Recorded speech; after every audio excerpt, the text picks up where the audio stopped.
What did they expect was gonna happen? They did have a Israel told them we're coming in. What did they expect? They had a small gun battle yesterday that they are trying to ignore it. Don't they have 10 more coming in today, right? Yeah. And they got two they can't find. They gave them to some other group.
travel the world, and I figured when I got old, I'd go to Hawaii. Of course. So last year we did, Oahu for a week. This year we're doing, the Big Island.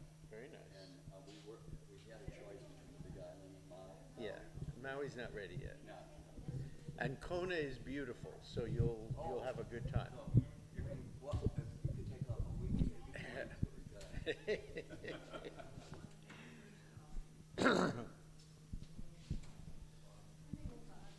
Yes. Am I still with my opera company?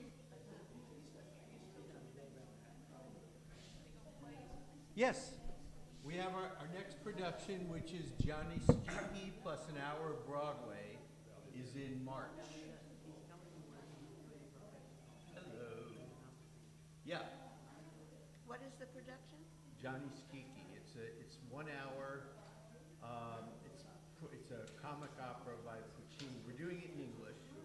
It's wonderful. Where's It's it about going? it's about an old guy who dies, and they can't find his will, and they're trying to figure out who gets the inheritance. And yet, where are you doing this? It'll be at several different places. It'll be at my synagogue one Saturday night, or one Sunday afternoon, I think. March. Will you, I'll let you know. you will? Yeah. Oh, okay. And Will it's we got still be my in classes favorite in March? aria in it. O mio bambino. Yes. Yes. Will we still be in classes in March, or you have our Not sure, information? but I can get Rosalie to send out a mass email. Oh, wonderful. Okay, that Sure. sounds like something that would be good.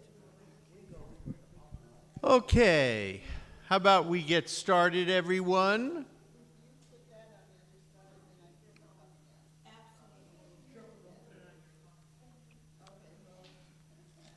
Good morning. I hope everyone had a beautiful Thanksgiving.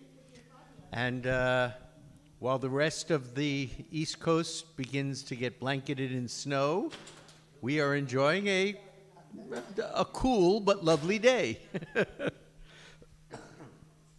Okay, so today we're going to go to Lithuania.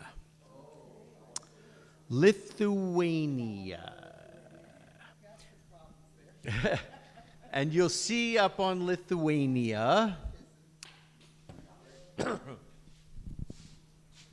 here is Lithuania, and here is the capital, Vilnius, which becomes the most important city for us when we talk about Jewish history in Lithuania.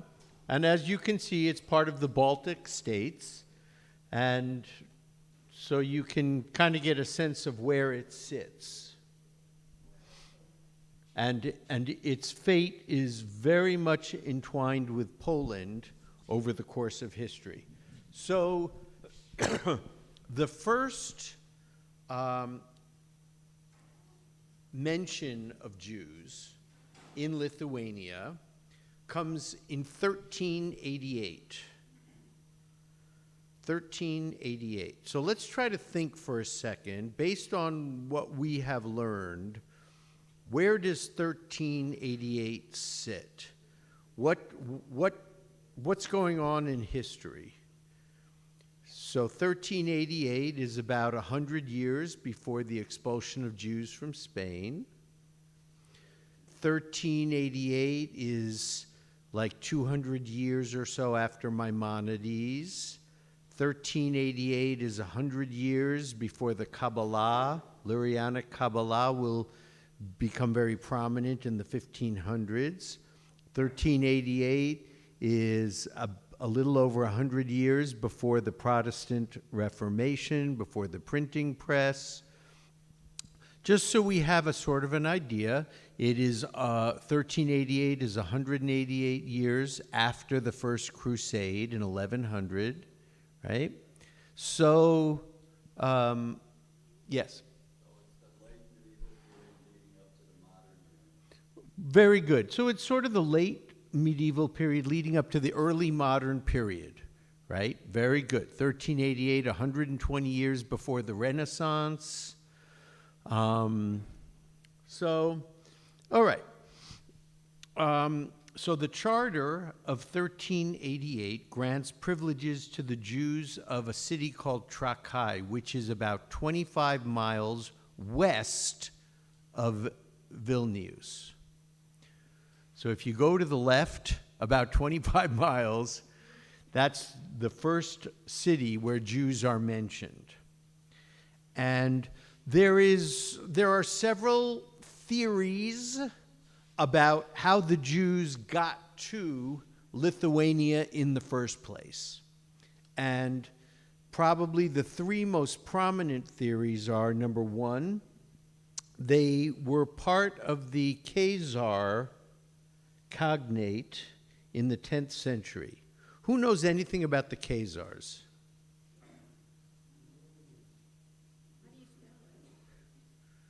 Ah, Khazar.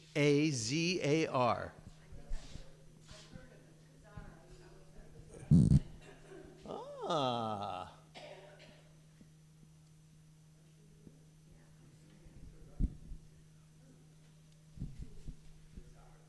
Okay, let's talk about this because it's very interesting.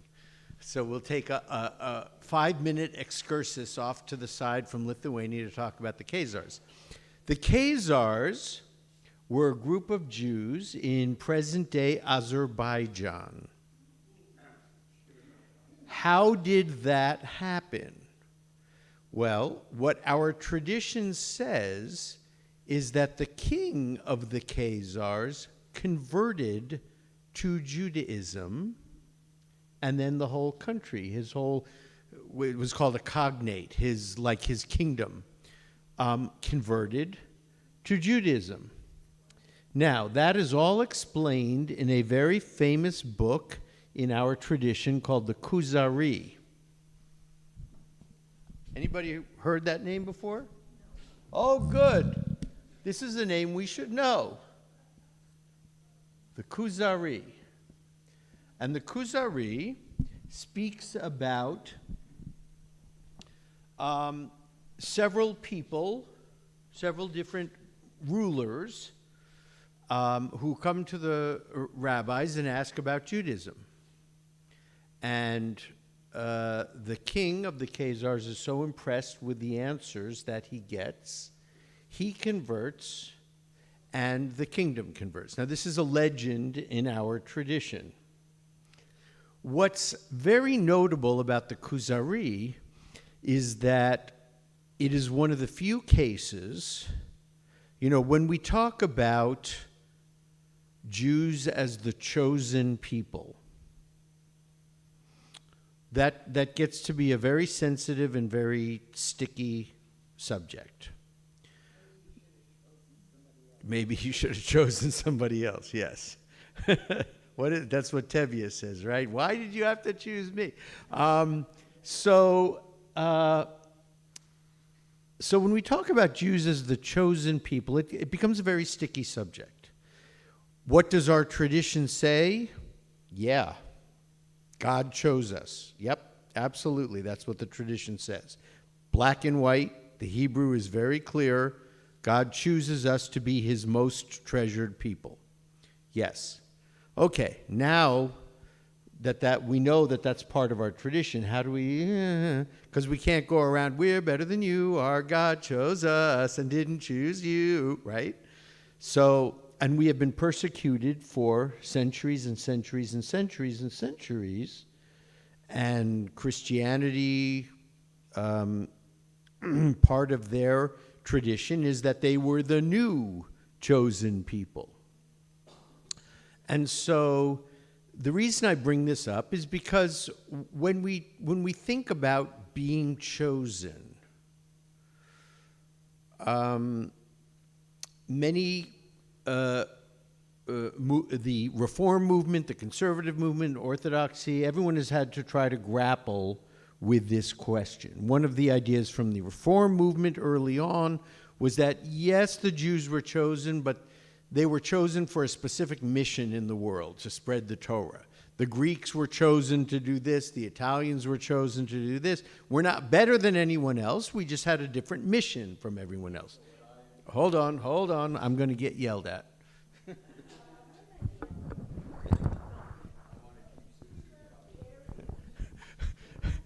Susie's teeth are going to come out.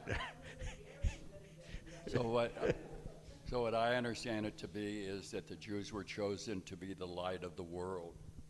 Very good. Okay, the Jews were chosen to be the light of the world. And that comes from the prophet Isaiah, to be a light unto the nations. The question, the question for us in the modern world is, how do we deal with our tradition, which says we were chosen? Okay. Now, the reason why I bring the Kuzari up here is because everybody tries to get around the idea, explain it in a different way, that Jews are better than other peoples. That doesn't fly in the modern world. We just can't adopt that idea. But the Kuzari says absolutely we are. The Kuzari is one of the few cases where you look at it and says Jewish DNA is superior to everybody else's DNA, and that's it. That's why God chose us, because we are superior to other races of people. So the Kuzari becomes sort of an outlier in how we think about being chosen. And it is objectionable to a lot of us. I mean, it's like, well, okay, this is a nice legend, this is a nice story, but I can't really get around the idea that my DNA is superior to somebody else's DNA. But that's why the Kuzari is important. Okay, so the first theory about how the Jews get to Lithuania is that they were part of the Khazar kingdom and they migrated into Lithuania. The second possibility is that the Jews of Lithuania were mostly German Jews who were fleeing the Crusades. So we're talking right now about 1388. When did the first crusade happen? 1099. 1100 is the first crusade. And then we have successive waves of crusades. And remember how I told you, many modern historians paint this as a time of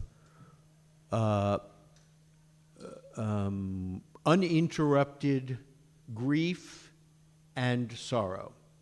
And the more modern historians have now put a much more nuanced look at this, and they say, well, yeah, there was the first crusade, and that was horrible. It was terrible. And then there were like 40 years when Jewish communities rebuilt, they reestablished themselves, they were doing okay, and then the second crusade came along, and that was really bad. And then there was a period of 50 years before the one, and Jewish communities rebuilt. So it's more nuanced than that. It just wasn't one horrible event after another. It was a horrible event, the communities rebuilt, things were going okay, and then another horrible event. Okay. So it makes sense that Jews from Middle Europe would flee the Crusades and try to find a place that was safer for them. Yes. Wait. It's fine. I just think that was the case throughout the Middle Ages, or that there were some times of prosperity, and then Jews were expelled from England, and before they had good times there, and they were expelled from many other countries. And you are absolutely correct. Yes, this is sort of the story of the Middle Ages. Periods of chaos and terror and tragedy, followed by periods of relative calm, and then another wave of tragedy and devastation to Jewish communities, followed by a period of relative calm, and et cetera, et cetera. The Khazari, were they Caucasian people? Were No. they, or they, because most of the Jews were swarthy from the Middle East, did they intermarry with the Khazari? Is that what they did? So the Khazars were the Khazars. So if we think of modern day Azerbaijan, Armenia, Azerbaijan, right? This is so we know Armenia is an absolutely Catholic country, right? Or I shouldn't say Catholic. It's Armenian Orthodox. So it's Eastern Orthodox. It's a Christian country. And Azerbaijan, which is next door, is say again? Muslim. Yes, Muslim. But in terms of racial identity, how would we classify them? How do we classify Armenians? How do we classify Azerbaijanis? Kind of Middle Eastern, but are they dark-skinned? Are they medium-skinned? Are they whitish? They're more towards white than, yeah, they're Caucasians, absolutely. So that was where you were going, right? So many Jews are red-headed. Oh, I didn't know that. I didn't know that a lot of Jews are red-headed. There are some. I'm sure they're the product of intermarriage and recessive genes. Yeah. But the Khazars is a very interesting story. So if at some point you have time and you're sitting in front of your computer, Google it and look up a little bit more history on the Khazars. It's very interesting. So one theory about why these Jews may have come from Germany fleeing the Crusades is that what language became exceedingly popular in Lithuania over the course of time? Yiddish, which is a lot of German, some Hebrew and some Czech and some other little influences here and there. But since Yiddish was so prominent, the idea that these Jews probably fled the Crusades from Germany and brought German to Lithuania, it's very plausible. Another third idea about how these Jews got there is that during the 1300s, so remember we're the Charter of 1388 right now. So during the 1300s and the 1400s as well, there was a large influx of Jews into Eastern Europe, especially Poland. And Poland and Lithuania, their fates are very much tied together, as I said. Why did these Jews go to Poland and probably Lithuania as well? They were invited there. Yes, they were. They were invited there by Polish nobility. And so why were they invited there? They were invited there to bring their expertise in trade, international trade, and a mercantile economy. Poland at the time was very agricultural. Lithuania was even more so, if we want to say behind or undeveloped. Let's use that. That's a better thing. It was more undeveloped even than Poland. And so the Jews were very much welcomed into these areas by the nobility to bring their expertise because Eastern Europe wanted to become more like Western Europe. Western Europe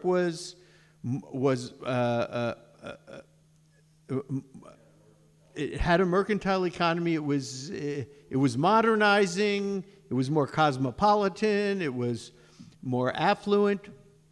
And Eastern Europe wanted the same advantages there. Also, during the Middle Ages, what kind of discriminatory, Jews in Middle Europe especially were prohibited from joining the guilds, which would be sort of like our modern day unions.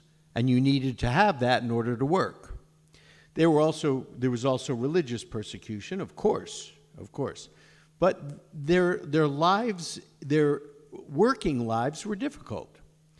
Many of them had to turn to pawnbrokers and peddlers. Some turned to money lending, jewelry, because crafts, yes, because they couldn't work in the guild, so they had to do these things on their own.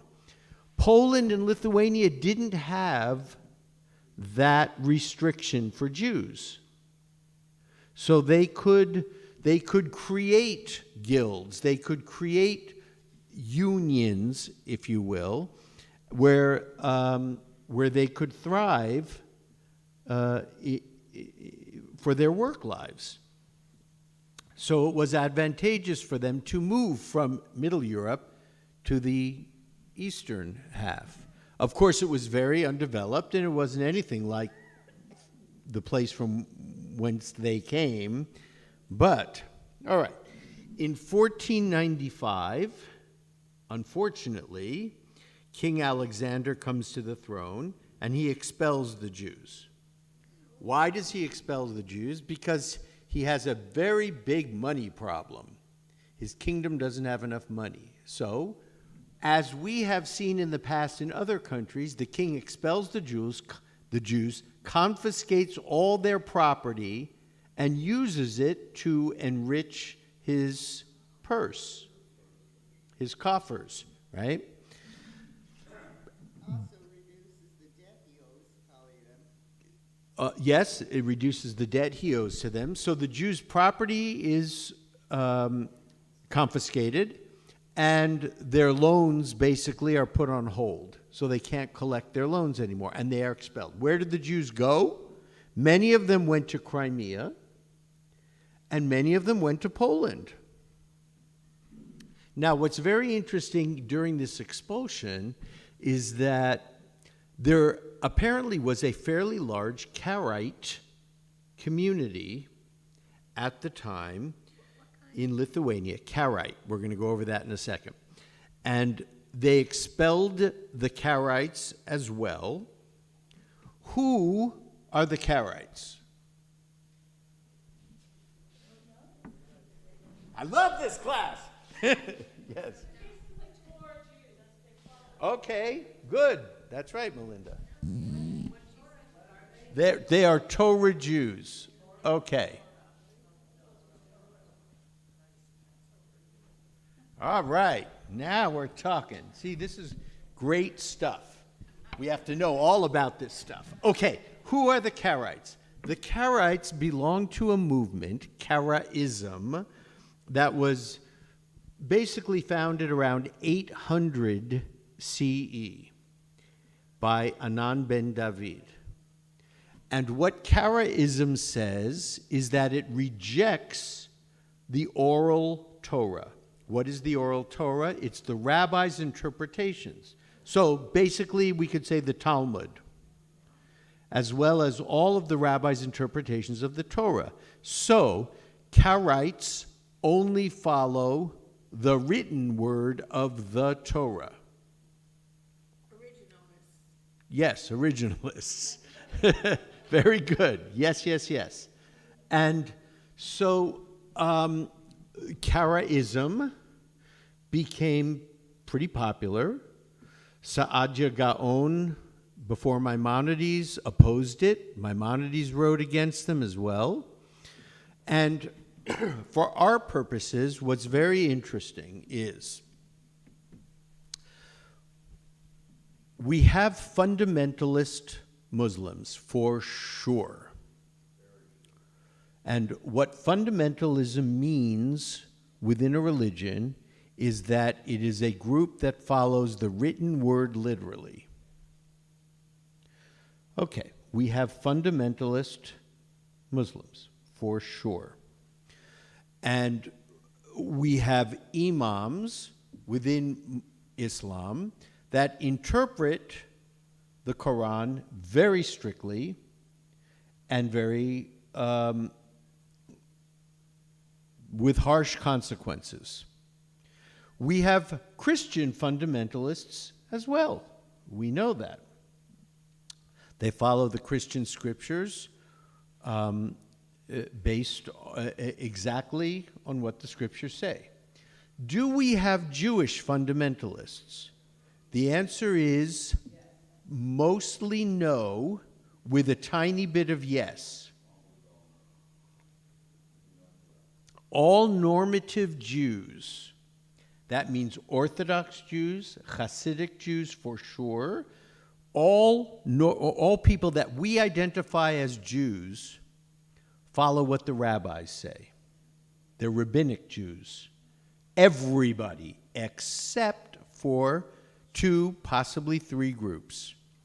The first group are the Karaites.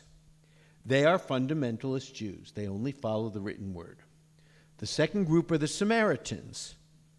The Samaritans only follow what the Samaritan Bible says. They do not give any adherence to rabbinic law. The third group, which we could, I think, put in the category of fundamentalist Jews, are the West Bank settlers. So we know that as we are speaking right now, the West Bank is in great turmoil. And if we're going to be really honest about this, and again, this is my opinion, you may have a different opinion, and you are allowed to have a different opinion from me. The Jewish settlers there are creating some very, very bad problems in the West Bank. And their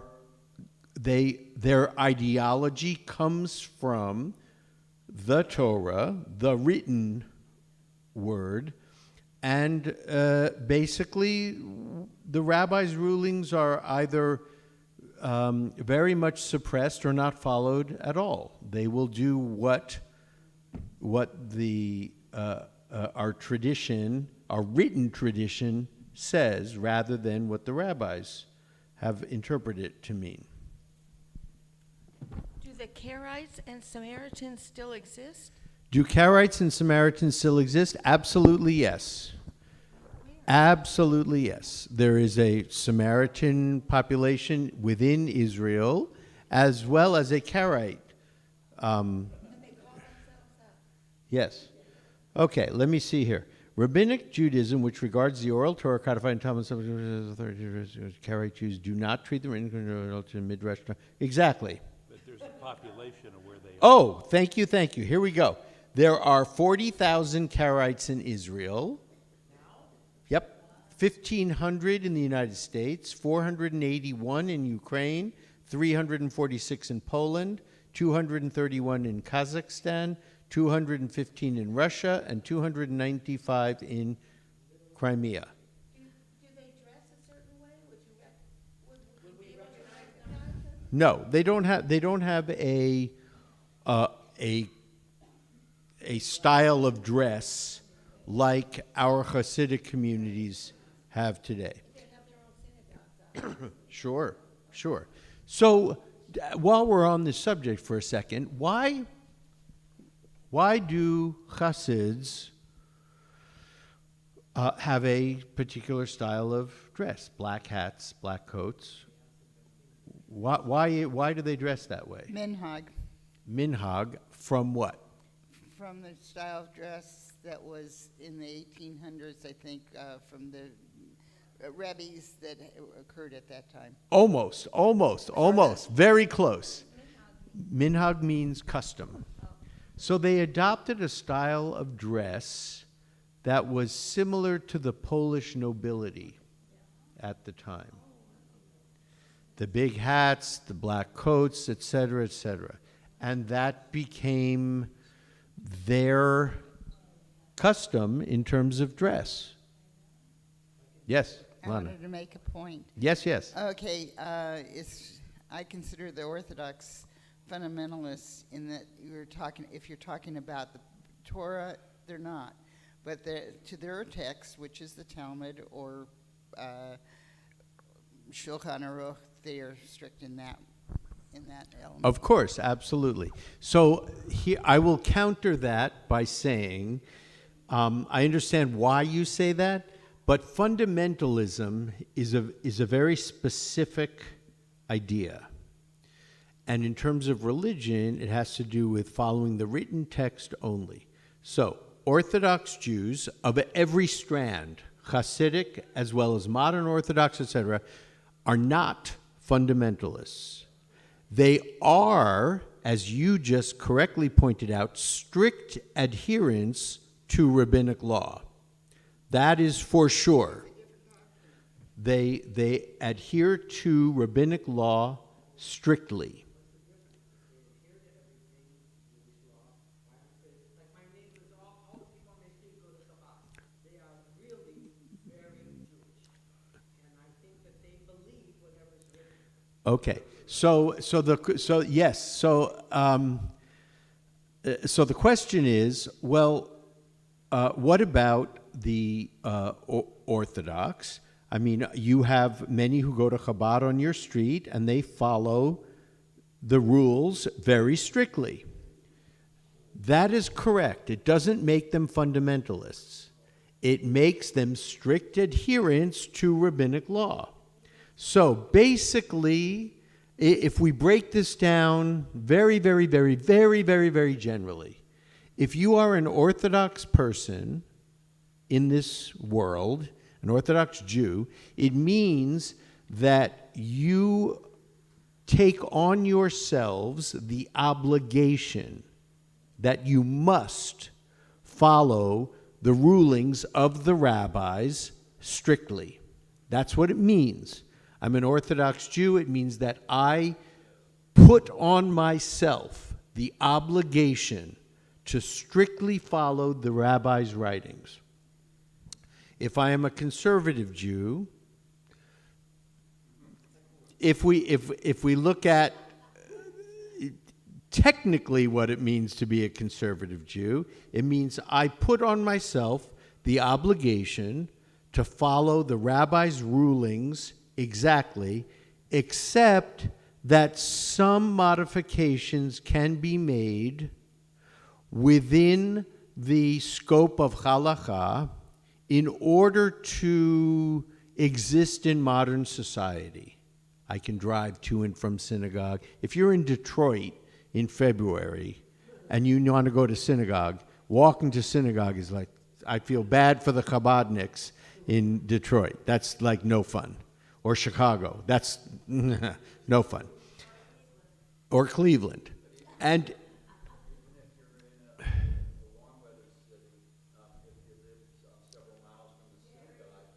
even if you're in a warm weather city, if you live several miles from the synagogue, it can still be a problem. That's why Orthodox Jews do not live several miles from a synagogue. One of the things that you have to do is live basically within walking distance from a synagogue. Hold on. I'm getting stares from Susie back there. The daggers are, there's a clear path right there to me. All right. What I want to know is there's an area throughout Poland on the eastern side called the Pale. Yep, we're getting to it. Oh, okay. Good question. Okay. We're getting to it. We're getting to it. I'm sorry. No I just problem. have, Don't an apologize. addition. Questions are good. Okay. I think that what you said about the settlers, I don't know too much about them, but I think they follow their rabbis. They are fundamentalists in the sense that they believe that God gave Samaria and all that part of Israel, and they have every right to be there. That's the part of fundamental. Yes, I agree with you. For the most part, I agree with you. But they are the closest thing that we could identify in terms of normative Jews as fundamentalist Jews. Okay. Yes. I don't think Susie's going to fly with that. Okay, here we go. Come on down. So, when they're following the rabbis, we all know there are different rabbis with different opinions about everything. So how does that manifest itself? Good. So the question is, we all know there are different rabbis with different opinions about everything. Okay. That is true up to a point. So, technically, conservative Jews, the platform of conservative Judaism, is very much like Orthodox Judaism. It's very much like Orthodox Judaism. And if you go to the East Coast, if you go to Montreal and places like that, a conservative synagogue is very much like an Orthodox synagogue. On the West Coast, obviously, it's a very different story. And the South is like the East too, Gary says. Okay, so the deal is that any rabbi, you have a tiny bit of wiggle room, but not much. Whatever the law is the law for Orthodox Judaism and conservative Judaism, period. And so, for instance, I could not tell my congregation, you know what, I think we should just make pork and consider it as not a forbidden food, and you can eat it, and everything's fine. Now, if you're in a Reform synagogue, that rule doesn't apply because you are not obligated to follow Jewish law. You can voluntarily follow it if you like, but you don't have to. That was the big reform of Reform Judaism, that Jewish law becomes voluntary as opposed to obligatory. In Orthodox Judaism and conservative Judaism, it's obligatory. And so I can't overrule a majority opinion in the Talmud. The only thing I can do is kind of, sort of, maybe I've got a little wiggle room to argue from the minority view. Remember that pretty much every view in the Talmud has a majority opinion, and then the minority opinion, the dissenting opinion, is recorded as well, just exactly like we have on the Supreme Court. You have a majority opinion, and then you have the dissenting opinion. And so, for instance, in my synagogue, way back when we brought in the Head Start program from California, we have a huge kindergarten in the back of the synagogue that rents out the synagogue, and that's part of the reason why we still exist, because we get a lot of money from them. And so the question came up very early on, look, they're not going to eat kosher food. Is that okay? And so the question for me as rabbi and decisor of halakha was, is it okay to allow a group that eats non-kosher food to rent out the back part of the synagogue? Because it's a part of the synagogue. And there's a very, very, very famous sugya in the Talmud called Tanur Shal Achna, the oven of snakes. And it addresses this situation absolutely. The question was, there's an oven, and if you put something non-kosher on one side of the oven, does that contamination spread to the other side? And according to the Talmud, the ruling was, yes, the contamination spreads to the other side. However, the premier sage of his time, Rabbi Eliezer, argues, no, it doesn't. And that's his dissenting opinion. And he was the most widely regarded, smartest rabbi of his time, a sage of his time. And he said, no, it doesn't. And so I went into our board and said, here's what the Talmud says. I want to argue to you from the other position. And of course, at the time I was a younger rabbi. I was fairly new. And so I went to Rabbi Shochet Joette's husband's best friend at the time. And I said, here's what I want to do. Can I do it? And he said, yes, I think it's actually very interesting that you're doing that, and I support your decision here. So the only thing that had to happen is we had to make sure that the doors were locked that go from the big synagogue into the back. We had to make sure they were locked at all times, and that no food could be brought past those doors so that there would be a barrier. So I have the ability to do that. I can argue from a minority opinion. But in general, you can't shop around for rabbis. They can't give you different opinions. Now, of course, there are, yes? Just an example of what you said about the rabbi having the decision. During COVID, I asked my neighbor if he was going to get the COVID shot, and he said the rabbi said no, so it's no.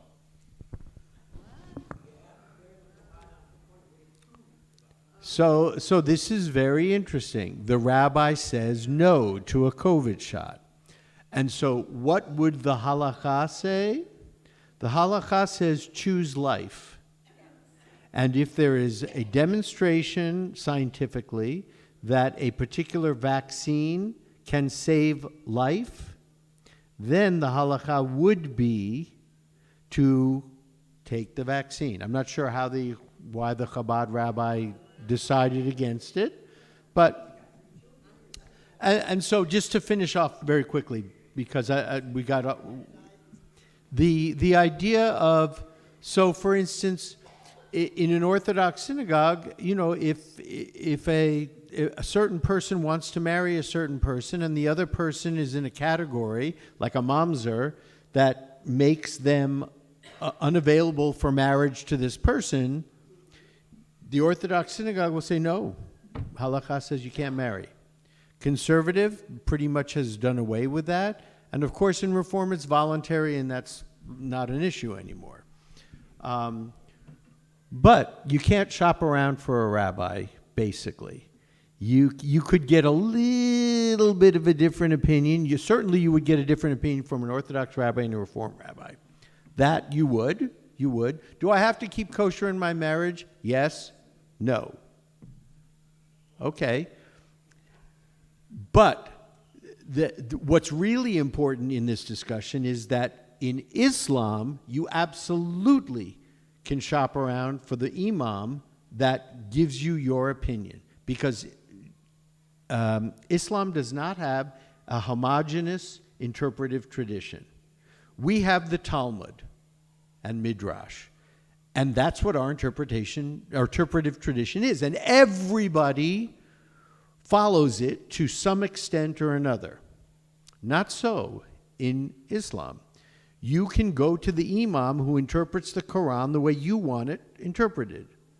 Islam does not have a homogeneous tradition that applies to all of Islam. So you have Osama bin Laden, who was a radical imam for his people, and he had radical interpretations of the Quran. So if that's what you believe, you go to him. There are other, as we know, more moderate imams who will interpret the Quran differently, and you can go to them for that opinion. That's why Islam is in a sort of precarious position. They don't have a interpretive tradition that extends to everyone, and they haven't undergone a reformation like Judaism and Christianity has. Okay, now, turning our sights back to Lithuania.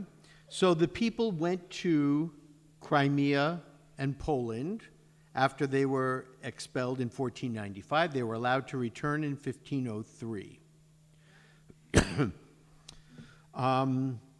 By the time we get to 1566, we begin to see some very strained relationships between the Christian leaders and the Christian lesser nobility. Lesser nobility meaning everybody under the king, right? And the Jews. Why? For economic and competitive reasons. and this was fostered by the clergy. So the lesser nobles wanted more money, and they wanted less competition. But the Jews sort of had the monopoly on certain areas, which angered them. And as we said, they wanted more money. The lords preferred to have the Jews as middlemen. Why? Because they had all the experience, they knew what they were doing. Also, Jews were exempt from military service at the time, and they commanded a great deal of power from taxation. That caused a huge amount of resentment among the lesser nobles. So much so that there were ordinances put out: Jews shall not wear costly clothing, Jews shall not wear gold chains, Jews shall not have silver mountings for their daggers. In other words, they didn't want any ostentatious display. And Jews have to wear yellow caps. Yep. So we have sort of different clothing, and so by 1569, there were about 120,000 Jews in Lithuania. At this time also, the yeshivot, the yeshivas, are becoming very popular. And in the yeshivas, they were studying Talmud, and they were putting out responsa literature. Responsa meaning, if I have a question and it's not addressed in the Talmud, what do I do? Because obviously the Talmud was closed way before then. So if I have a question, and this happens now as well. I have a question, it's not addressed by the Talmud. I put it to the rabbis, and they send me an answer, a she'ela, a question, then they give me a responsum, an answer.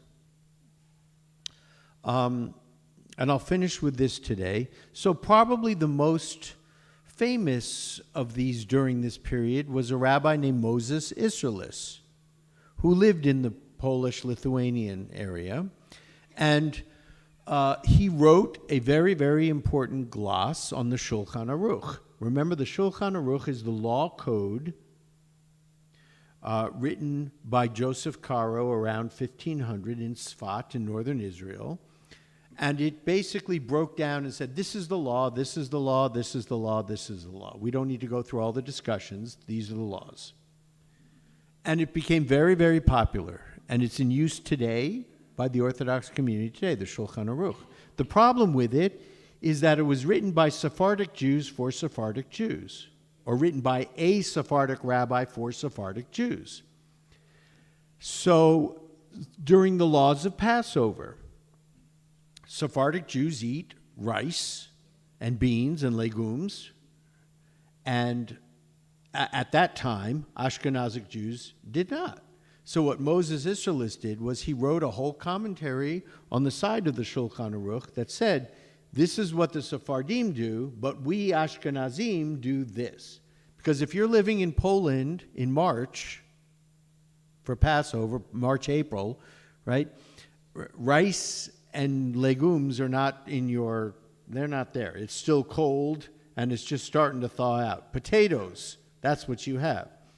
So Moses Isserles put all the Ashkenazic customs in the Shulchan Aruch and made it accessible then for both Sephardic and Ashkenazic Jews.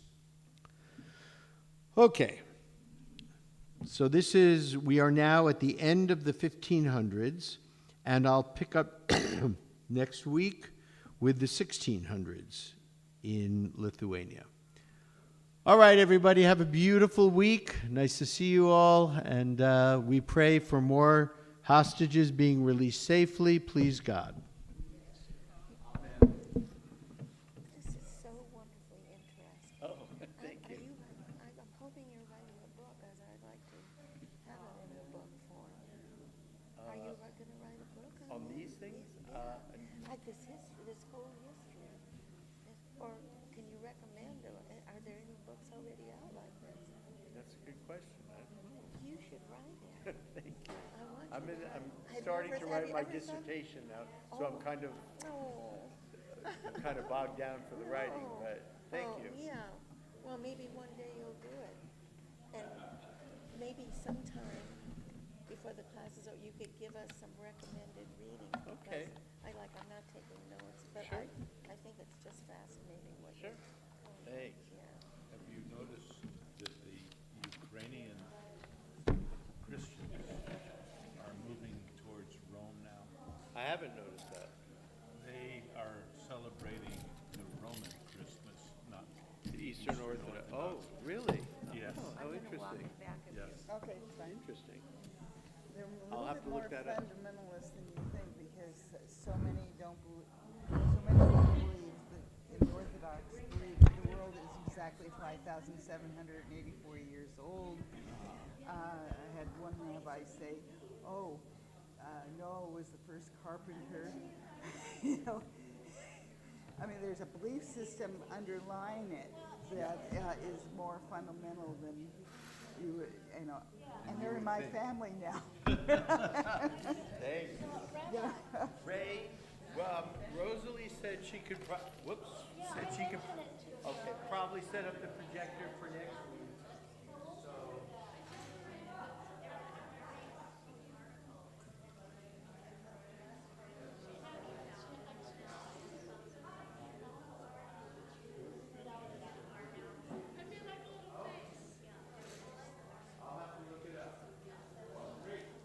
I went earlier to see if I could talk to someone in the office about a permit.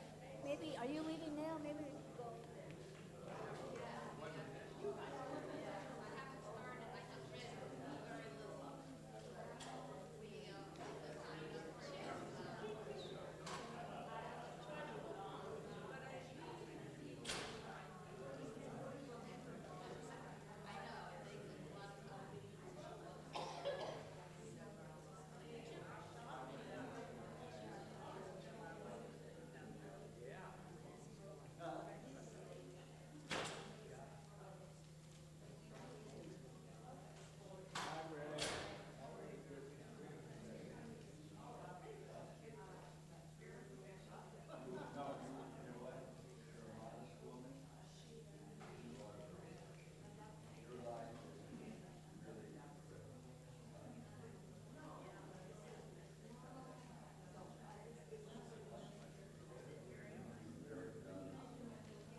Cold in here.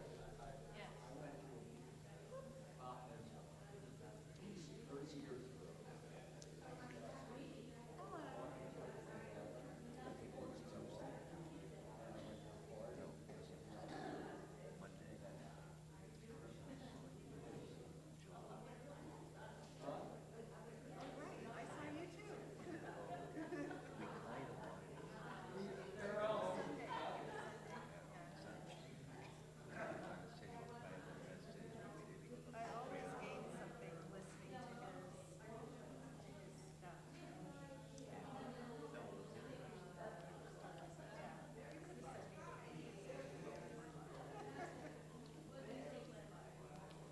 Go out to the car, behind your seat, the flag of Israel. The what? I think there's a little Israeli flag behind your seat. Go look in the car. Why do you need it now? Well, in the end, if you want to do a chick, but you wanted the flag. Well, there's no flag. Well, see, it is the flag of Israel in the pocket of your driver's seat. You know, you don't have to go that far. I can Well, you do, before you start, why not just do what I say? Does she have a flag when she does her tikva? Oh, okay. It'll take you like 3 minutes, walk fast. I was gonna bring it, but I was in the front seat. How are you? I just got experience last night. I call my brothers, say hello.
discussion and show a film that we've been trying to coordinate. Oh, great. So we have to figure out how to. Because I hadn't been able to reach Morty yet, so. No, don't worry about it.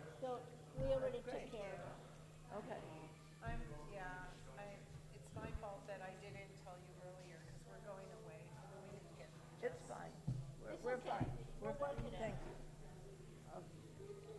And Janice is fine today. She's here. Oh, there you And are. we have a ride home for her. We're good. We're good. I actually tried to call her, a little bit earlier, because I was gonna be in here by like, a little after 10.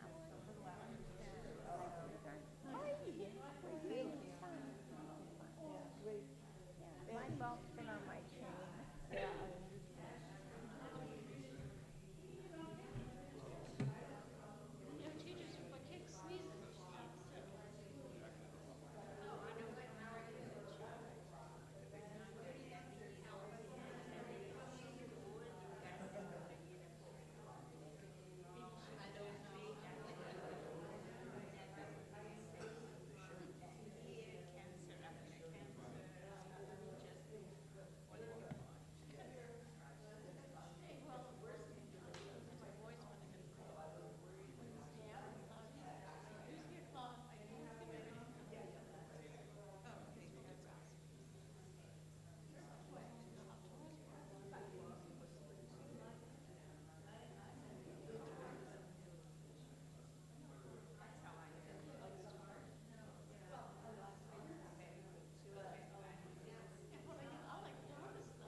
I don't have a front yard.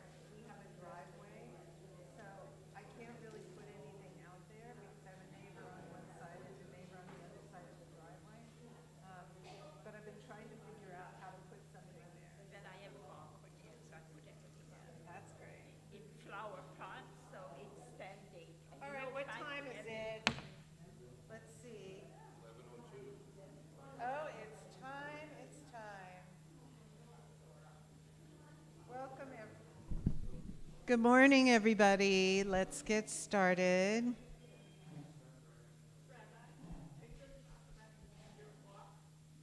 Oh, I can. I absolutely can. That's right, because we didn't have MID last week.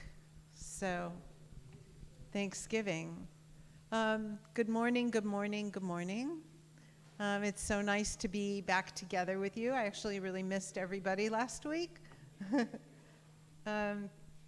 So let's start by saying the blessing for learning, and then I think we have some fun texts to do today. Baruch atah Adonai Eloheinu melech haolam asher kidshanu b'mitzvotav v'tzivanu la'asok b'divrei Torah. Hello, everybody who's at home, and particularly to everybody who's sitting here in the room. And so I was just asked to share a little bit about having gone to Washington, D.C. for for what was supposed to be the march. It wasn't actually a march at all, unless you consider walking from a hotel room into the mall in Washington, D.C. It was a rally. So let me just say that it was probably one of the most awe-inspiring things that I think I've ever had the possibility of being involved in my entire life. And so it was a mixture of all different kinds of experiences. One was, it was so many different kinds of people who were there. Obviously, the vast majority of the people were Jews. However, there were incredible organizations from churches that came with banners, and when I first walked into the area of the mall, we had to have wristbands and go through a check, a security check, if you were going to be in a particular part of the mall.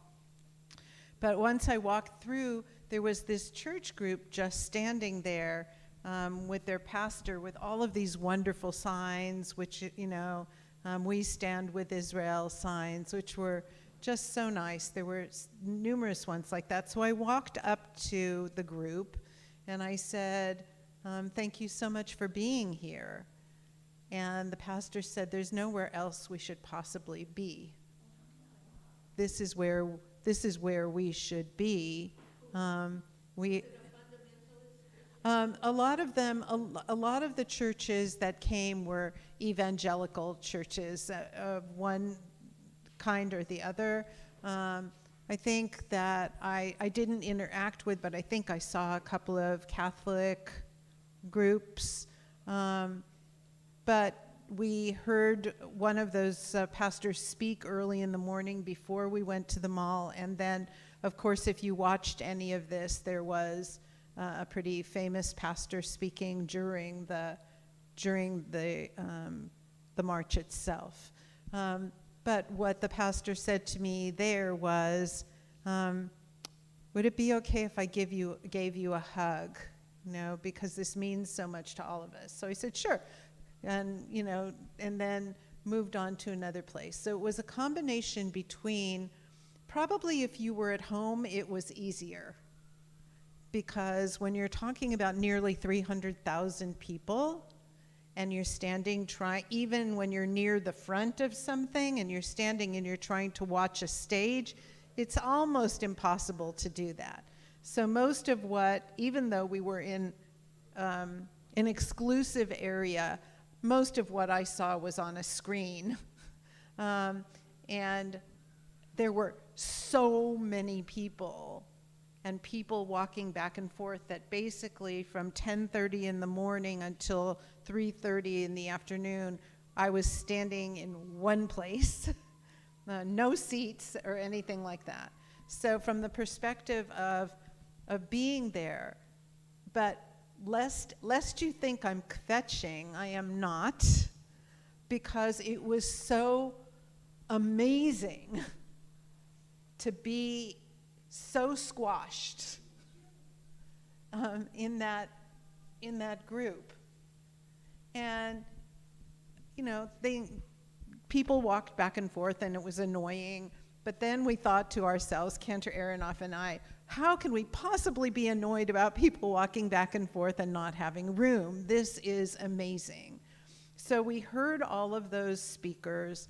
We stood there, thank God the weather was okay. But here's two things that really affected me. One is at 3:45 or something when we were walking out, which was much later than we thought. A couple people were still speaking, but we had been on our feet for God knows how long, and almost 6 hours, and it was time to go. But as we were walking out, I saw more than a football field, probably closer to 2 football fields of people beyond where I was, because of course when you're in the middle of something, you can't see what's going on behind you. it was a packed crowd of people who were not even in the area that we were, because we were with the Federation and had the wristbands. So it was thousands upon thousands, I mean tens of thousands of people standing behind me where I couldn't even have ever seen. And they were singing and participating. So that means that people came from all over who didn't have a chance to register or didn't have that opportunity for anything. And can you imagine that? Like turning around and seeing football fields full, packed of people. It was so outstanding. It was in the mall in Washington, D.C. So when we were watching, we were facing the Capitol building, and when we looked back, we were facing the Washington Monument. I mean, everybody, you've all seen that, right? I mean, but the people behind me were almost all the way to the Washington Monument. It was overwhelmingly wonderful in a very difficult and dark time. 2 comments to make.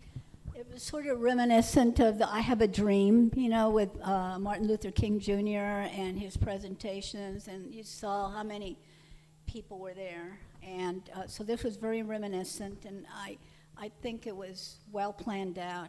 And there was another thing. 1 week. It's amazing. And there was something happened that was sort of negative in that that there were some people who had wanted to attend that were stuck at the airport because the buses were not available for them. That was Detroit. That was a Detroit contingent, and they couldn't get off the plane, to be honest. Not all of them. The way that it happened, this is disgusting, but the Federation is suing.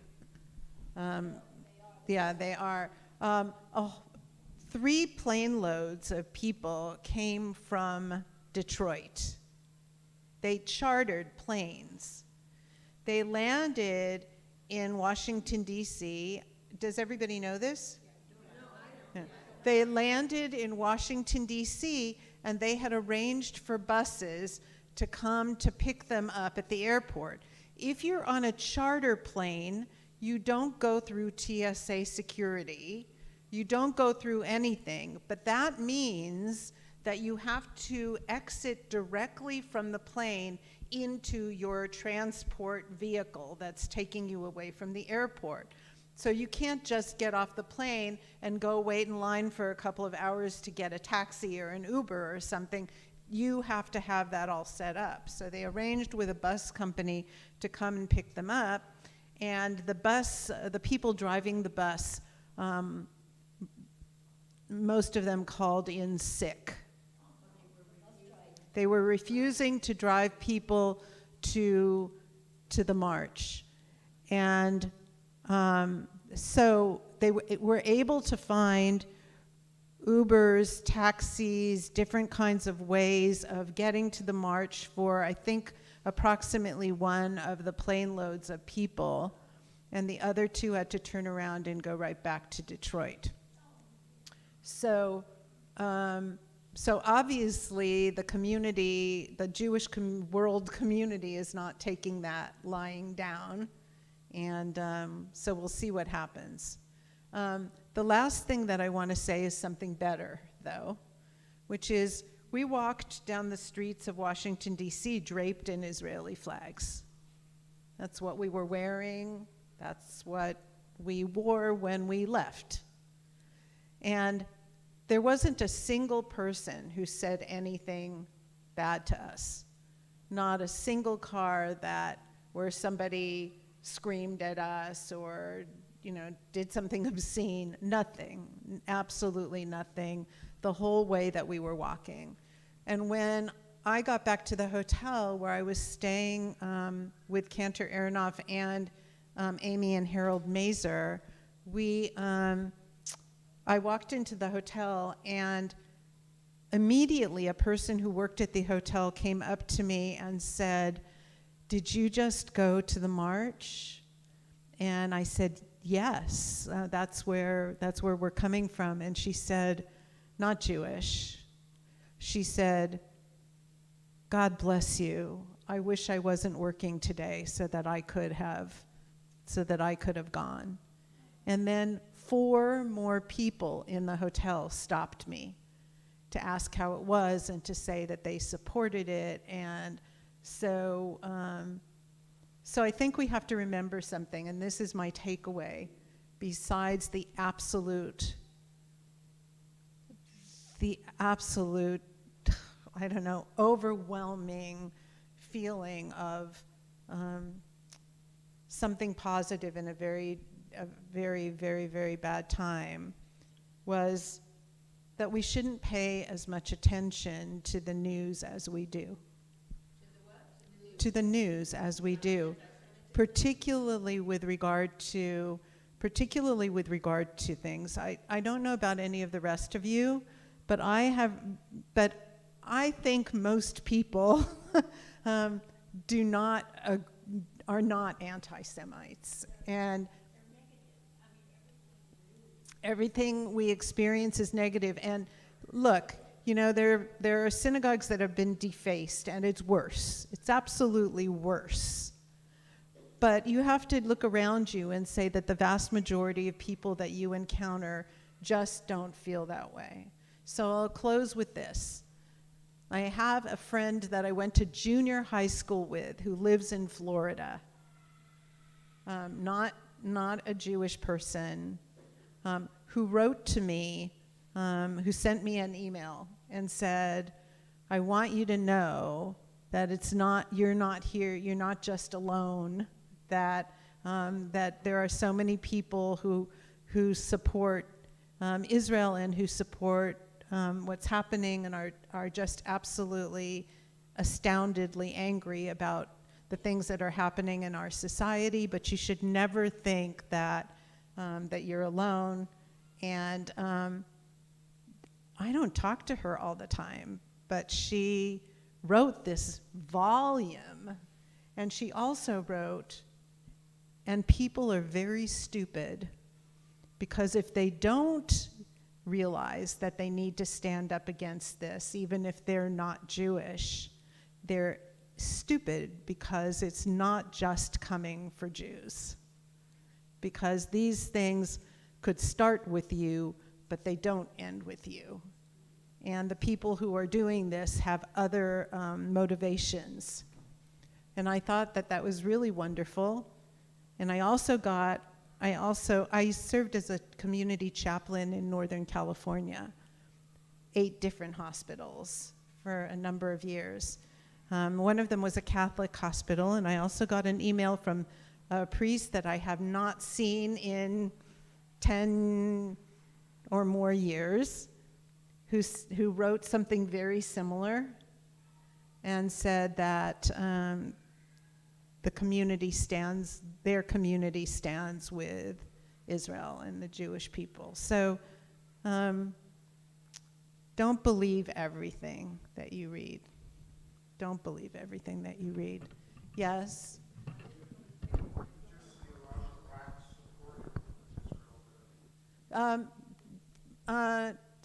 There were some people in the crowd. There were people of all kinds in the crowd. Whether there were people who are African American who were there, yes, there were. Yeah, there were people who were Latino there. There were people who were African American who were there. There were people who were Asian there. There were people of all kinds there. But of course, the vast majority of people were Jews. I mean, there were no protesters? I think I heard something far away, but I wasn't sure about it. It could have been people amongst the group who were dancing or singing. We couldn't hear what was going on, but we were safer than I've ever been in my life. They had snipers on every rooftop around there. Yeah, it's very sad that it was necessary, but they had that. Yeah. That says something right there. Mm-hmm. Wait, can't hear a thing, sorry.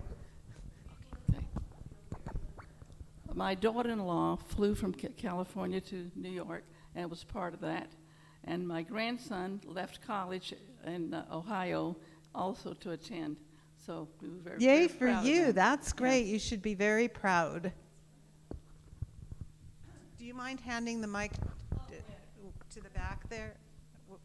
I was going to talk.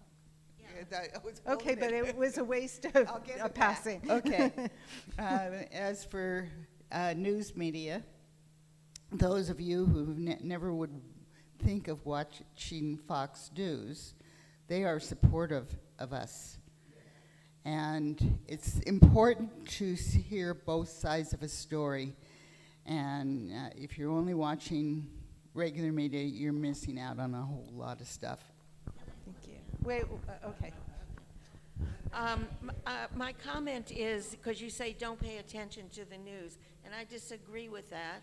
First of all, it isn't only Jews that are anti-Semites that are being attacked, especially in the universities. The Muslim students are being attacked. So what's going on is horrible on both sides. And I think that it's important to know what's going on. And it's great that you had a good experience, but you know, that doesn't really represent the whole thing. There's a lot of bad stuff going on in our country right now.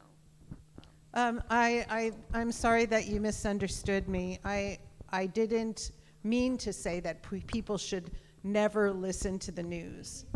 I just said,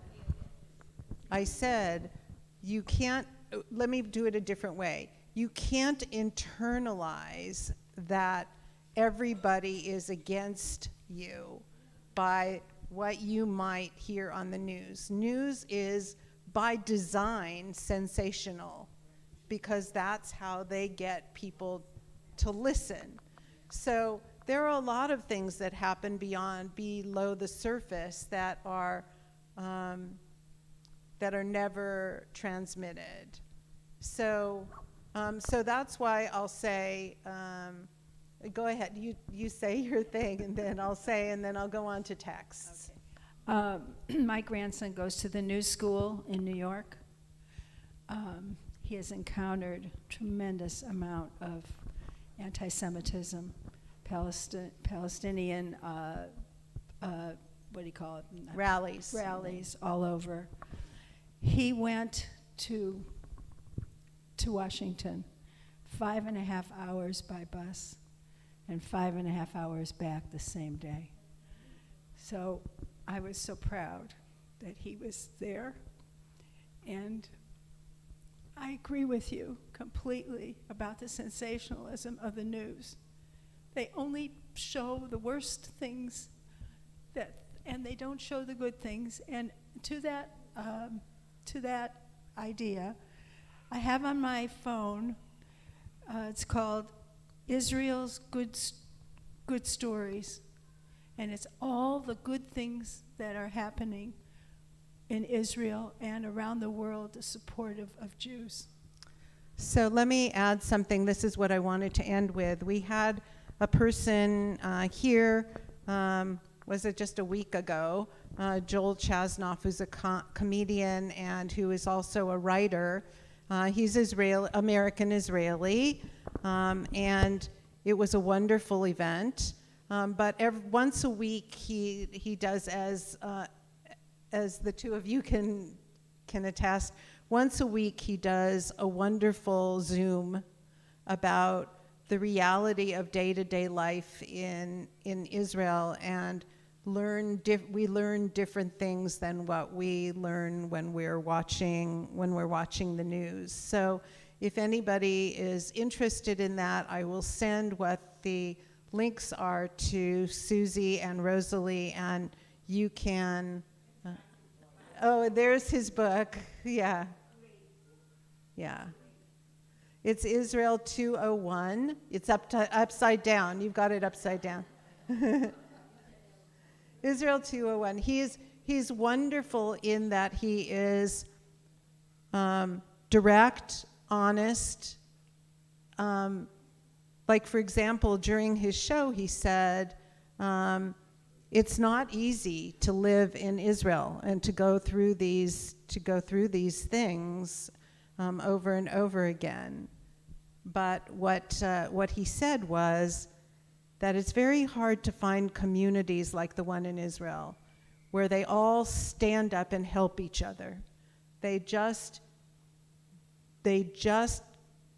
coalesce, exactly. They coalesce in order to be able to have good things happen. And they do it with or without the government. They do everything that they need to do. And he said he could never trade anything in his life for that. It's just, he said it's a beautiful way to live. He has a Zoom every week. He's very articulate, very knowledgeable, very kind, am I right? Like all of those things. So now can we actually do some text? How much time do we have left? Okay, because we're right now what we're going to do is do some funny, quirky stuff. And this one, I warned the two of you that we were doing Rabbi Yochanan for a little while. But today is Rabbi Yochanan. Remember what we did the last time we were together? Rabbi Yochanan and Reish Lakish, and how they both died because Rabbi Yochanan was really stuck up and very quirky. Okay? So we're going to do a little bit more of that, and I'm going to have them passed out now. Yeah, thank you. So Warren and Melinda,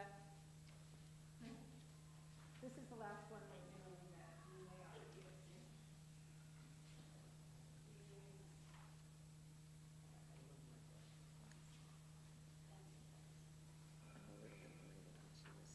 to. Today's lesson has risque elements. So if you are under the age of 18, please leave the room.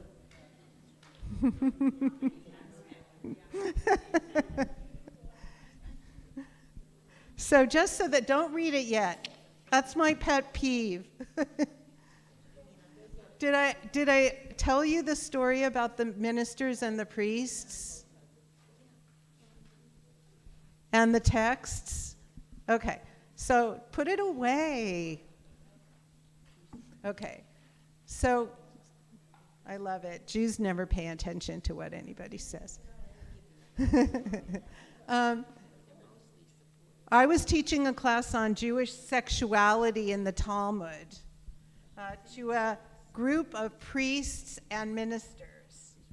And I said, we're going to be taking a look at these texts, and they're all about sex. And there's some wonderful stuff in the Gemara about that. And I said, but don't look at it until I'd done the introduction. And you know what? They put the paper down and didn't look at it. And that's when I learned that Jews are the only ones who, when you say stuff, they go, ugh, then she doesn't mean me. So anyway, so here we go. Let's start with this one. Melinda, will you read starting at the very beginning here? Now, this is one of the racy parts, so, okay. Thank you. With regard to these sages, the Gemara adds, when Rabbi Ishmael, son of Rabbi Yosei, and Rabbi Elazar, and Rabbi Shimon would meet each other, it was possible for a pair of oxen to center and fit between them. Okay, stop right there. The things that are in dark are the things that are actually in Talmud. The things that are light printing are not. They're part of the description. So you have to picture these rabbis in the Talmud who are standing there next to each other, and the text says that when they were standing there next to each other, even if they were touching, a cart could go underneath them. So what does that mean? No. Yes, they have very big tummies. They have very big tummies because if they're standing there touching each other and something can go under them, it means there's quite a lot of body there. So that's why it says keep going. Under the bellies, without touching them. A certain Roman noblewoman once said to them, "Your children are not really your own." Okay, stop there. So first of all, the Roman women are the foils in a lot of Talmudic discussions. In other words, they will say, maybe it was true, maybe it wasn't, but a Roman matron will come and ask a question that will precipitate an answer by the rabbis. So this is one of those things. A certain Roman noblewoman said, "Your children are not your own." Go on. They said to her, "Theirs, our wives' bellies, are larger than ours." Ah, there we go. So now we see that the rabbis are saying to them, well, you know, they're built pretty much the way that we are. So she said to them, "All the more so. There are those who say that this is what they said to her. For as a man is, so is his strength.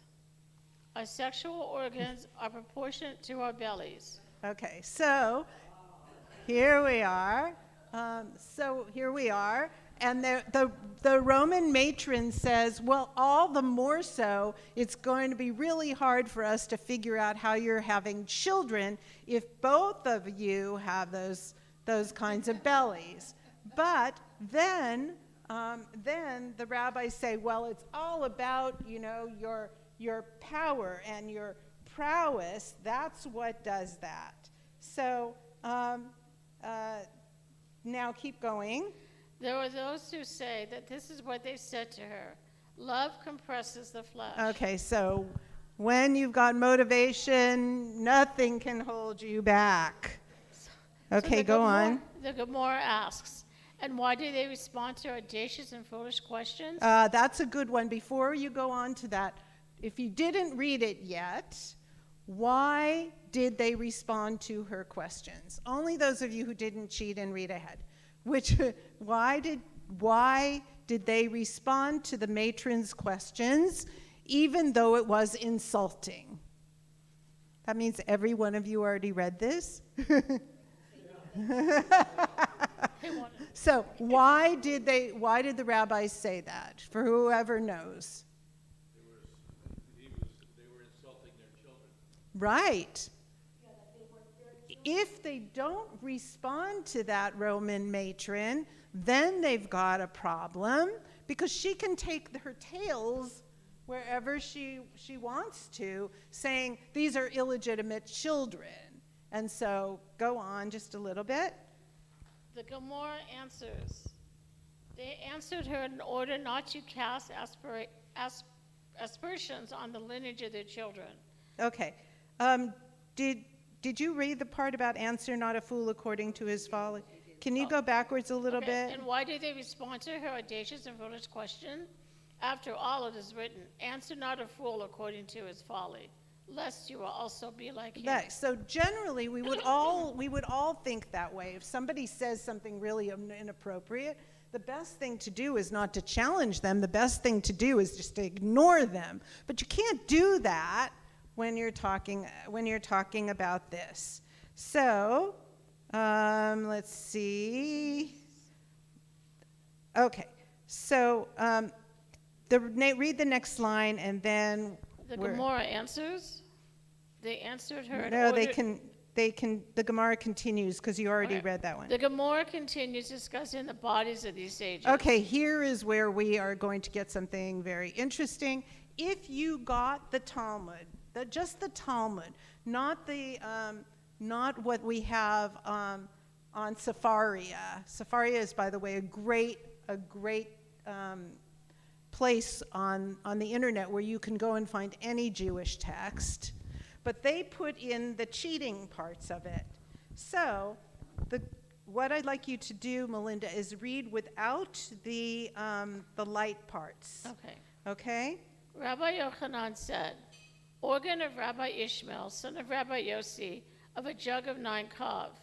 Rav Papa said, organ of Rabbi Yochanan, of a jug of 5 kav, and some say 3 kav. Okay, so what we have here is they're going on to talk about these rabbis, and what they are talking about these rabbis is their private parts. So the reason that I really wanted you to see this is because Talmud is a kick in the pants to study. It's so much fun. There's all different kinds of things that come up, but you have to recognize that these guys had jobs. They had day jobs. When they studied, it was at night. They in many places, get really slap happy about what they're studying. And then they just have to, they have to just joke around a little bit. But what we have, thanks, Melinda, I think that's it for Rabbi, what is a kav? a kav is a measurement of fluid. So,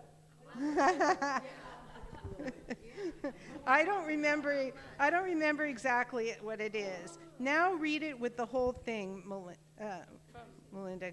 Read the whole thing. Rabbi Ishmael or Rav Papa? The Gemara continues. The Gemara continues discussing the bodies of the sages. Rabbi Yochanan said, the organ of Rabbi Ishmael, son of Rabbi Yossi, was the size of a jug of 9 kav. We're going to have to determine who's the best endowed in a minute. Rav Papa said, the organ of Rabbi Yochanan was the size of a jug of 5 kav, and some say it was the size of a jug of 3 kav. I'll tell you that in a minute. Rav Papa himself had a belly like the baskets made in Harpanya. Okay, so how do they know? I don't.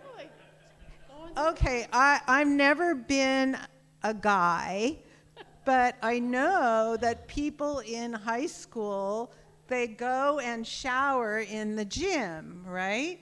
So if you go and shower in the gym, you're probably going to notice people over time. Well, the only way that they had to bathe themselves was to go to the mikveh once a week. And women would go individually, but men would go, all together. And so I'm assuming that even the most pious of rabbis could probably not help but take a glance at somebody else. So that's what they have. But when we were studying, what's very interesting about this text is that when we were studying this in rabbinic school, they had different translations of the text. And the texts were not as clear as the Aramaic and Hebrew were. So we would start by taking a look at the English text rather than going into the Aramaic, because if you're learning Aramaic in rabbinical school, it's always nice to be able to take a look at a translation of it and then go and make sure that you understand all the words. So we read it in English, and it was just said, it didn't say the organ of or anything like that. And then we got to the Aramaic and we went, oh, because it was different. So I don't know, I just thought you would have a little bit of fun with this. Please don't quit the class if you didn't like it, because we won't be doing this every week. Thanks, Melinda. Can I ask a question? Not only, is the mitzvah that they go into cold water? No, not at all. No. Pardon? They said, was the mikveh cold water? And I said, no. It's warm. So now we go back to, do we have any time left at all? Yeah, sure. Okay. Now we go back to Rabbi Yochanan. So let's see. Well, how about Melinda's better half? Would you like to come and read? Okay. Who would like to read now? I could read, but tell me where. Thank you. With regard to Rabbi Yochanan's, at the very bottom line. The bottom line? Mm-hmm. Of the first page, Yeah, that's the very bottom line on the first page going on. The reason that we read that text is because it's leading into Rabbi Yochanan and his quirks. Okay, with regard to Rabbi Yohanan, is that his name? Physical features, the Gemara adds that Rabbi Yohanan said, I alone remain of the beautiful people of Jerusalem. The Gemara continues, one who wishes to see something resembling the beauty of Rabbi Yohanan should bring a new shiny silver goblet from the smithy and fill it with red pomegranate seeds. What is it? Partzidaya. Go And ahead. place a diadem of red roses upon the lip of the goblet and position it between the sunlight and shade. Okay, stop did right that mean? there. So we're going on and we're saying, okay, we talked about all of these rabbis. Now let's go back to Rabbi Yochanan. So when you read where Rabbi Yochanan says, I alone, I remain of the beautiful people of Jerusalem, what do you make of the guy? Well, he's pretty proud, you know? Yeah, He's too he's- arrogant. Is he the one with a big, you know He's what? conceited. Thank you. He's proud. And so he's saying, hey, you know, I'm the coolest. I look the best. And we're going to find out a little bit more about that. And so then the rabbis say that, yes, Rabbi Yochanan was really great looking, and you can compare it to a shiny silver goblet filled with red pomegranate seeds with a crown of red roses upon the lip of the goblet, and position it so that the light will shine just perfectly on it.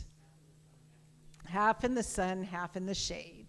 So that's the way that they describe Rabbi Yochanan.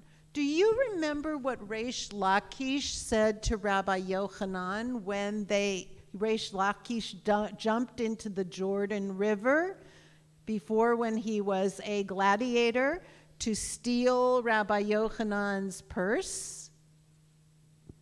Rabbi Yochanan says to Reish Lakish, or your brain should be for Torah. And Reish Lakish says to Rabbi Yochanan, a quirky return comment, you look like a girl. Do you remember that? Come on, I gave you that. Yeah, you're right. So That's now, too long ago. so now we have the description of the rabbis of Rabbi Yochanan.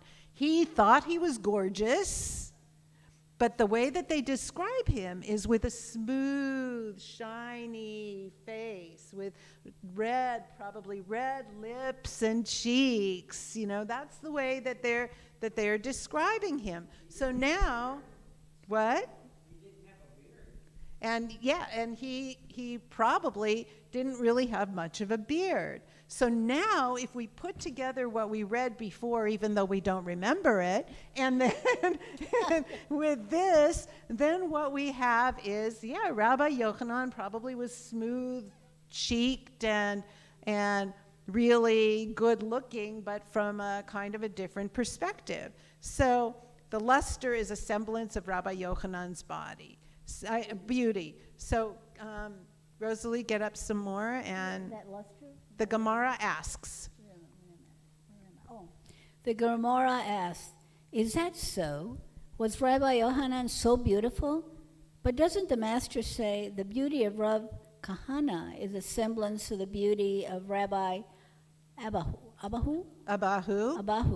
The beauty of Rabbi Abahu is a semblance to the beauty of Jacob, our forefather, and the beauty of Jacob, our forefather, is a semblance of the beauty of Adam, the first man, who was created in the image of God. And yet Rabbi Yohanan is not included in that list. Okay, so the rabbis are going back and forth and saying, well, you know, it's not just about Rabbi Yochanan. And they list a number of different people throughout history who were said to have been gorgeous, right? So then, so why wasn't Rabbi Yochanan on that list? After all, Rabbi Abahu and Rav Kahana are on that list, so why not him? Keep going a little bit. The Gemara answers, Rabbi Yohanan is different from these other men, as he did not have a beauty of countenance. What does that mean? Countenance, the way your face is shaped and looks. And he did not have a beard. He did not have a beard. The Gemara. So, wait, yeah. 1 second. Okay. Okay, because this is the next part is quirky too. So, Rabbi Yochanan, yeah, he was good looking, but from a rabbinic perspective, he was missing a really important part of male handsomeness, which was a beard. Okay, go on to the quirky part. Okay, the Gemara continues to discuss Rabbi Yohanan's beauty. Rabbi Yohanan would go and sit by the entrance to the ritual bath. He said to himself, when Jewish women come up from their immersion for the sake of a mitzvah, after their ministration, they should encounter me okay, first. Stop, because, why should they encounter him? Okay, because that comes up in the next line. But think about this guy. One of the most brilliant Talmudic rabbis, Rabbi Yochanan. He's everywhere until he dies. So the thing is, though, that he's really a quirky guy. He's got so much self-conceit that he puts himself on a chair outside the mikveh so women will see him when he comes out. Mikveh is a ritual bath that women go to, men go to as well, but the tradition is that women would go to immerse after they finished their cycle. And then after that, they could go home and continue with their relations with their spouse. Okay?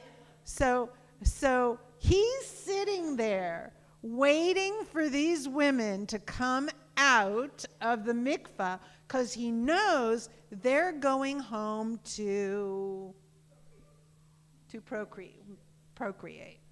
Okay, so go on. They should encounter me first. Okay, they should encounter me first so that they have beautiful children like me and sons learned in Torah like me. This is based on the idea that the image upon which a woman meditates during intercourse affects the child she conceives. So they'll be dreaming of him. Okay, good. So any comments on this? Well, this guy is really vain, isn't he? An understatement. This guy is very vain. Obviously, there's some beautiful things in here too that have nothing to do with Rabbi Yochanan. But the idea of a woman going to immerse in the mikveh after her cycle is over wasn't just a physical purification. It was a time for personal privacy, because the women didn't go there together, where they could decide what the new month of their lives, meaning their cycle, was important to them for. What did they want to have happen during that month? What kinds of spirituality could they have while they experienced the mikveh? All of those things were private time for women that didn't necessarily have that special private time other times in their lives. So it really is beautiful. And okay, so go on just a little bit. The rabbi said to Rabbi Yohanan, isn't the master worried about being harmed by the evil eye by displaying yourself in this manner? In other words, what? Don't show off. Yeah. I mean, aren't you worried that this is not going to reflect well on you? That God could look at this, or somebody could look at this as being inappropriate, because the ayin hara is not necessarily from God, the evil eye. It also comes from people's reactions to things, like how they'll treat you. Like, this might not be the right thing for you to do. Okay, go on. Rabbi Yohanan said to them, I come from the offspring of Joseph, over whom the evil eye does not have dominion, as it is written. Joseph is a fruitful vine by a fountain.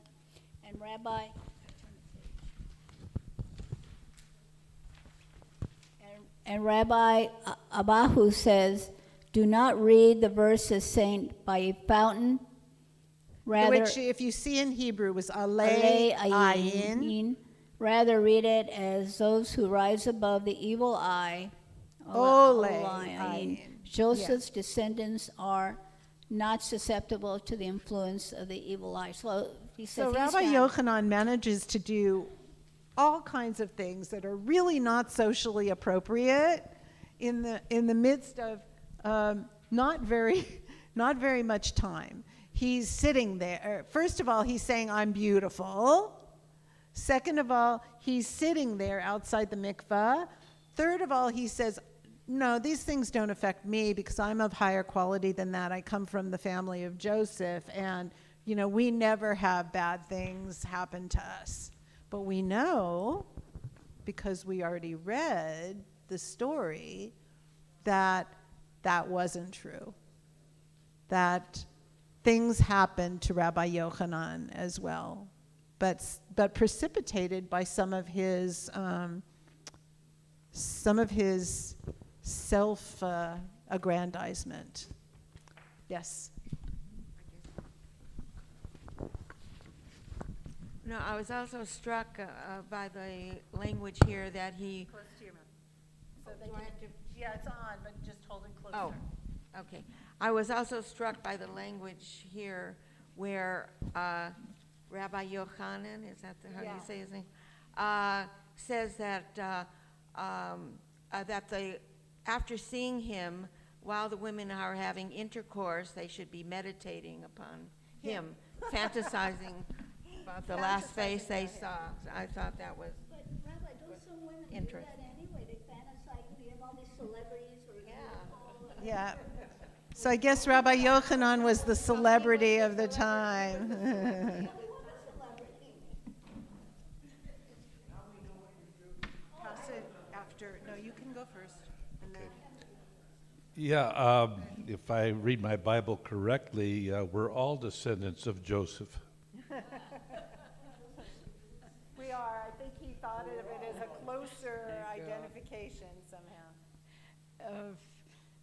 I think that they believed in that imprint during or before the sex, because in the Torah portion we just read, Jacob let the animals mate in front of those pieces of wood, and then they had the color that the wood yeah, was, right? yeah. So probably. Oh. They. Well, No. No. In the Torah portion, Jacob is trying to make the animals be the type of animals that will be more appreciated by his father-in-law, so that he could take the best ones and also sell some of the other ones to his father-in-law. So he puts things next to the animals in order to try to affect what color they will be born as in terms of the animals. He wants spotted ones, I think. So anyway, that's it for today, folks. And next week, we're here next week. We're here for. I'm not here. No, I'm here today, gone to Maui. Yeah. So So do you want to announce for next week? Okay, for next week, we've asked Rabbi Goodman if he could continue on for the second session, and Ray had given him a DVD on India, and we're hoping to show that. So he will be continuing with Lithuania, but I think he will also speak about India as well. So we'll have him double duty next time. So have a great time in Maui. Thank you. Thank you. So if everybody could stand so we can sing Hatikva. Would somebody hold the flag? Thank you. Hold it high. Kol od balevav penima nefesh Yehudi homia ulfate Mizrach kadima ayin litzion Sophia, O lo avda tikvatenu, ha-tikva shnot apayim, liotam chovshi be'artzenu, Eretz Zion, Yerushalayim. Liotam chovshi be'artzenu, Eretz Zion, Yerushalayim. Thank you, Warren and Melinda, for supplying the flag for today. Thank you, everybody, for being here. Have a peaceful, wonderful week. On the beach. We'll go there next.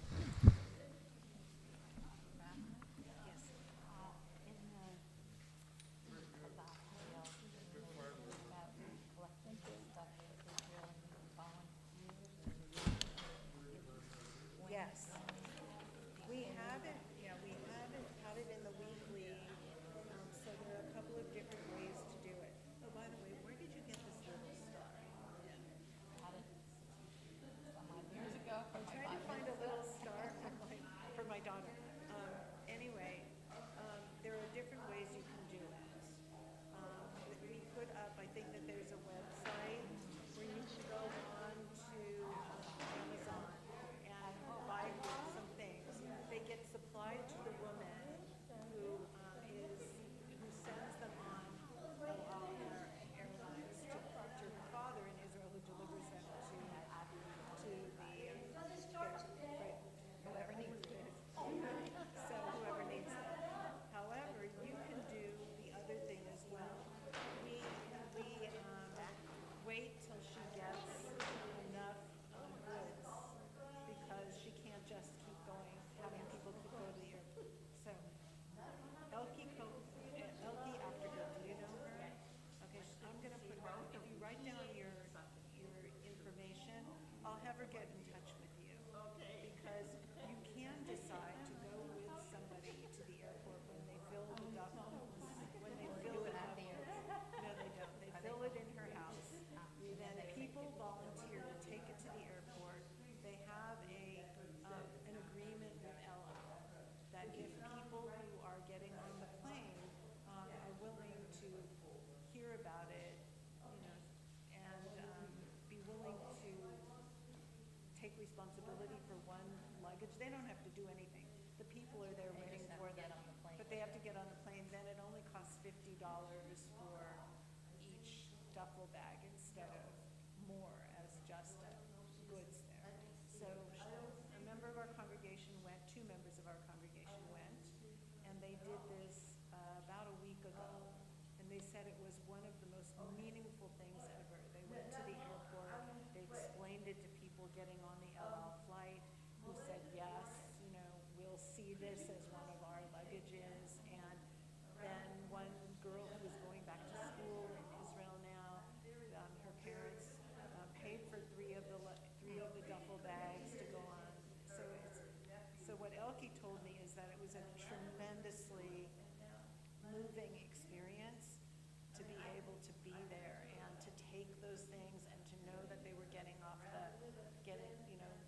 delivered to Israel right away, and that they would be taken to the soldiers. So you can involve yourself in any of those things. You can help contribute to something. You can go with other people to the airport to see that the bags get there. There are a lot of things that are part of this. All right, so I don't think you're right. Here, type it into my phone. Here, I'm gonna have my phone number? write everything. Everything. Yeah. My Your phone number, your email address. Okay, my name.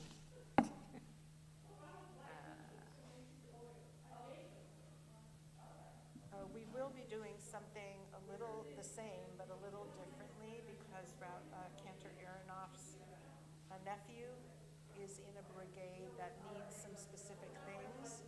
So we'll probably partner with Liat Miller, who's the person who runs this, to get those goods to that particular battalion, which will be lovely because it's related to Adad-Ariel. So. Wait, where did? Warren, don't forget your flag. Thank you for getting it.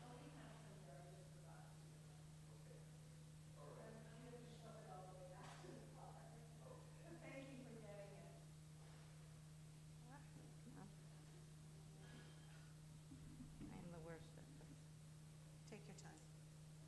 We enjoyed Joel, and we signed up for his, The Zoom or the Zoom. or the Hebrew is Magic. well, both came. Yeah. And we sent it, we have, no, I'm not. Once a month, we have a Zoom with our friends from Cornell. And we told all them about it, so now they're signing up for it. Oh, also. great. That's All right, great, thank you. That's perfect. Thank you. okay, so, all right, Done. thank you. Okay, I will get this to Elke and she can contact you. Okay, great, thank you. Take care, thank you. All right, have a great time. Thank you. You deserve it, you work hard. Yeah, and everybody was gone during the summer, so we went away in May, but didn't go anywhere during the summer, and everybody's that'd gone be for 4 weeks during the summer, so I'm grabbing some time. Yeah, that'd be nice. Let me ask you a question. I'm on the search committee. Yeah, have you guys started yet? You've gotten Well, some, yeah, we've got an application, but nothing's happened yet. I'm just wondering, what's your status? I mean, what's my status? I asked, I spoke to Rabbi Schuldenfrei and asked, and I'd love not, for you to continue. I told him that I would like to stay on another year. So that, I don't think that that has anything to do with the search committee, because I'm not full-time. I know, well, you're not a candidate, so. Yeah, so, but, I guess they'll make a decision about whether that's something they want or they don't want. We'll see. Well, I'll put in a picture. Oh, it's, okay, gosh, that's so strange. I just told Helen I would call her, and then she called me. Oh, Yeah, I'm very happy being I here. know, I mean, you're so great at We program. don't care about you that you happy or not. We are very We're happy. happy It's with all you. about us. Thank you. Do you know Rabbi Schuldenfrei is in Israel? Yes. How do you know it? Because I get really bad Shalom's news, and there was a little 1 minute whatever from Israel, and there he is, so he's really there. Well, I'd love for you to continue. What was I gonna say? No, you're not Oh, with full-time. regard to the author, Yeah. I have it on my calendar. We now have to have things in a month. They'll send it out a month ahead of Okay, time. so when you get back, then we can When I really. get back. Okay. Yeah, and I asked her, as you probably saw, because I wrote to you as well, I asked her for all her advertising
placed in the lobby? Did you know that? The foyer? They said the social hall. Well, I don't know, because they're, What? You should talk to either Katie or. Katie sent me an email yesterday. Yesterday? Okay, so maybe they're cleared away for the Broza maybe. event, So were you supposed to do something over there? I was not, I just heard, because they're having the Broza concert on Sunday evening, and there's 800 people. Oh, wait, you mean Sunday we're being, I thought we were talking It now. is, Wait, I'm confused. no, we're talking about Sunday. the program. Sunday, we are not in the social hall? You should check with Well, Katie. I was gonna say Because they're Katie. setting up for 800 people, they're gonna be. in the Really? social. Well, we'll figure it out. Well, How Oh. many of us were here for the comedy night? they More said than 200. 200, It yeah. didn't seem like that many. Yeah, I Well, know. ours, It didn't seem like that. we leave at what time, 3 o'clock, there's plenty of time to set up. What are you talking about? Well, for Friday. them to do it? Well, we'll talk to Katie. Yeah, we'll I'll talk, talk to Katie. we'll figure it out. Oh,